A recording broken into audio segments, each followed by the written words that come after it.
Southeast Texas Weekly, brought to you by the Modern Vein Surgery Institute at Privity Clinic for Surgical Care. Hello again and welcome back to Southeast Texas Weekly. I'm Kevin Steele. It's great to have you with us here to talk politics once again on our every 2-week political roundtable. Joining me to talk about such matters, the great James Shannon with the great Beaumont Examiner. Good to see you, sir. How are you, Kevin? Coming from the left. Coming from the right, Kent Batman, the Hardin County GOP chairman, and Carolyn Wiedenfeld Law Firm. Great to see you. Former Republican candidate for judge. Great to see you all. We appreciate it. Good to see you. Thanks for being here. The big talk, everybody talking about, Democrats and Republicans talking about the Republican presidential debate most recently. What did you think? Overall takeaways from the crew.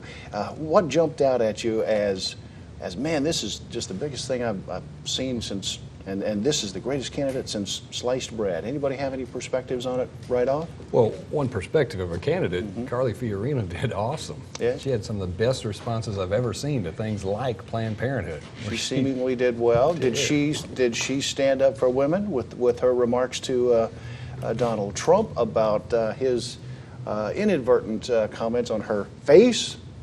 Well, she tried to. Did she do well? She tried to, but I don't think that women are as offended as people may think. We're not that sensitive. And When Megyn Kelly said, "You've called women dogs, pigs," that stuff hits home. What this thing reminded me of, the old Roman phenomena of bread and circuses. When they didn't have bread to hand out, they would show a circus in the Coliseum to distract the electorate. What is such a circus act about Donald Trump stepping forward to say Rand Paul was not exactly a cosmetically pleasing character? What's so circus like about that? Plenty of material to work with, he said. And Lindsey promised to drink more, and Jeb Bush said he smoked marijuana. That was the most watched show in CNN's history. It's a circus, and of course that also proves how low CNN's viewership is in general.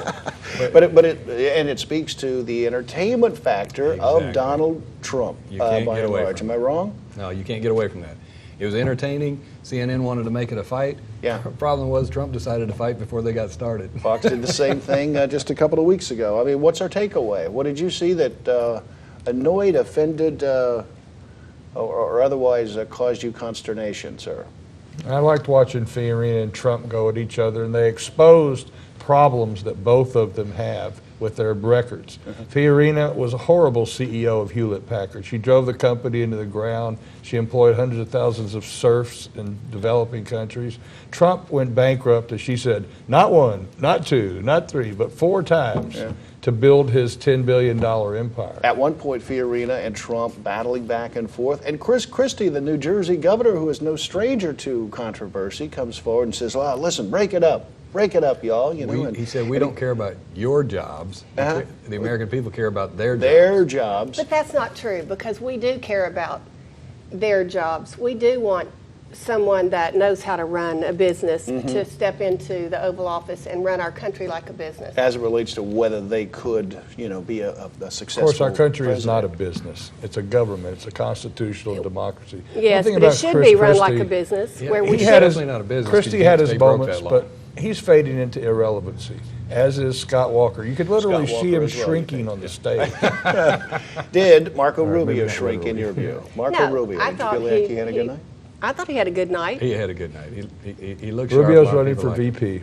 Yeah, probably. What about Mr. Huckabee, Mike Huckabee? Did he do well? He had a good night, but I think he's not much long for this race. Well, Huckabee won Iowa.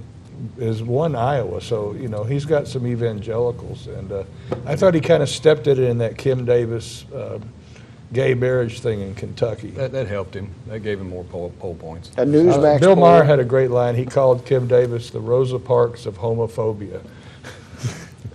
Well, a Newsmax poll showing that Rubio did rather well. That Marco Rubio was seen to have come in third or so. That Fiorina did well, and that again Trump. But so there's no cooling the jets of the Donald. I don't think so.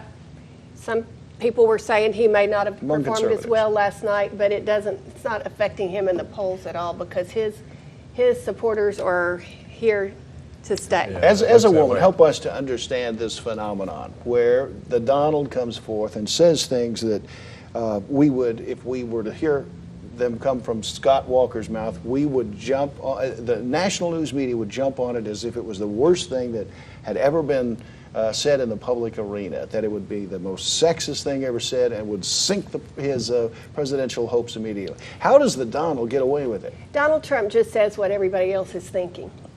And Donald just Trump says it I out loud. personally don't think Carly Fiorina is that bad looking. She's I'm good. going to come out on the air and say I think Carly Fiorina is a very attractive lady. She just looks she's sort of good. stern, a little stern, and I think that's what he was referring to. You Republicans will nominate Donald Trump at your peril, and I promise you he will go down in There's flames. no Donald way Trump that- said if there's nobody on the Ivanka other wasn't side. his daughter, he'd want to have sex with her. You know, It's- how does that play in a general election? Nobody cares. And there's nobody on the other He's side. courting the incest vote.